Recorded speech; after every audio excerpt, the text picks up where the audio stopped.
একটা ছেলে তার বাসার বাহিরে বারান্দায় বসে প্লেটের মধ্যে ভাত নিয়ে খাচ্ছিল, বুঝছেন? তো ওই সময় একটা প্রজাপতি ছেলেটার আশেপাশে বারবার ঘোরাঘুরি করে। মানে ছেলেটাকে প্রায় বলা চলে বিরক্তই করে প্রজাপতিটা, ঠিক আছে? তো ছেলেটা ভাত খাওয়া বাদ দিয়ে সে মনে মনে ঠিক করলো যে প্রজাপতিটাকে ধরবে, ঠিক আছে? তো সে অনেকবার ট্রাই করলো প্রজাপতিটাকে ধরার জন্য, কিন্তু সে কিছুতেই পেল না। তার পুরো বাসায় দৌড়ে দৌড়ে বেড়াচ্ছিল প্রজাপতিটি, এক জায়গায় বসছিল, ওখানে যায় ধরতে, বাট ধরতে পারে না, আবার উড়ে যায়। তো প্রজাপতিটি উড়ে ওদের বাসার পিছনে একটা গাছ ছিল, সেই গাছের মধ্যে গিয়ে বসলো। তো ছেলেটা হাত ধুলো, হাত ধোয়ার পর তার জীবনের সঙ্গেই জেদ করে বাজি নিয়ে নিল যে এই প্রজাপতিটাকে আমি ধরবই, যেভাবেই হোক না কেন আমি এই প্রজাপতিকে ধরবই। তারপরে কি হলো জানেন? সেই ছেলেটা তার বাসার পিছনে গেল, সেই গাছটার ওখানে প্রজাপতিটাকে ধরার জন্য। যখনই ধরতে গেল তখনই উড়ে চলে গেল। যখন উঠতে উঠতে যেতে শুরু করলো, ছেলেটাও পিছন পিছন দৌড় শুরু করলো। প্রজাপতি যত দূর যাবে ছেলেটাও তত দূরই যাবে প্রজাপতিটাকে ধরার জন্য। জীবনের সঙ্গে বাজি নিছে। প্রজাপতি উঠতে উঠতে চলে যাচ্ছে আর ছেলেটাও পিছন পিছন দৌড়ে দৌড়ে যাচ্ছে।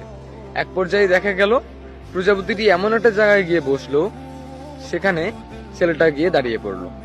ছেলেটা যখন দাঁড়ালো তার আশেপাশে ঘুরে দেখলো, সে আর কোনো কিছু চিনতে পারছে না। মানে সে প্রজাপতিটাকে ধরতে ধরতে এত দূর চলে এসেছে, সে এমন একটা জায়গায় চলে এসেছে, সেই জায়গায় সে কোনোদিনও আসেনি। মানে এই জায়গাটা তার একদম অপরিচিত। সে তার বাসা হারিয়ে ফেললো, তার বাবা মাকে হারিয়ে ফেললো, প্রায় অনেক দূর চলে আসলো, কিন্তু প্রজাপতিটাকে এখনো ধরতে পেল না। তারপর আবারও যখন প্রজাপতিটাকে ধরতে পেল না, তখন সে আবার প্রজাপতির পিছু নেওয়া শুরু করলো।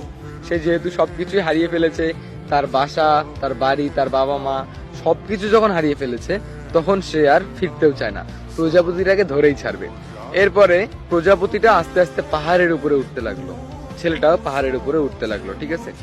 তো যখন একদম উঁচুতে উঠলো, উঁচুতে উঠে তার ওপাশে কোনো জায়গা নেই যাওয়ার, মানে পুরোটাই স্পেস ফাঁকা, অনেক উঁচু একটা জায়গা, ঠিক আছে? সো প্রজাপতি আর কি, প্রজাপতি তো উড়ে উড়ে বেড়ায়। প্রজাপতি উড়ে চলে যাচ্ছে, ছেলেটা প্রজাপতিটাকে ধরার জন্য ঝাঁপ দিয়ে দেয়। আর ফলে কি হয় জানেন? সেই উপর থেকে পড়ে ছেলেটা মারা যায়। এই গল্পটা কেন বললাম জানেন? এই গল্পটা বলার কারণ একটাই, আসলে কিছু কিছু মানুষ আছে এরকম, তাদের ভালোবাসার মানুষের পিছনে ছুটতে ছুটতে ছুটতে ছুটতে জীবনে প্রায় এমন একটা সময় চলে আসে, না পারে বাঁচতে, না পারে মরতে, না পারে ফ্যামিলি পাশে থাকতে, কিচ্ছু থাকে না। এই মানুষটাকে পাওয়ার জন্য, এই মানুষটাকে পাওয়ার জন্য এতটা কষ্ট করতে করতে শেষ পর্যন্ত সবকিছুই হারিয়ে ফেলি।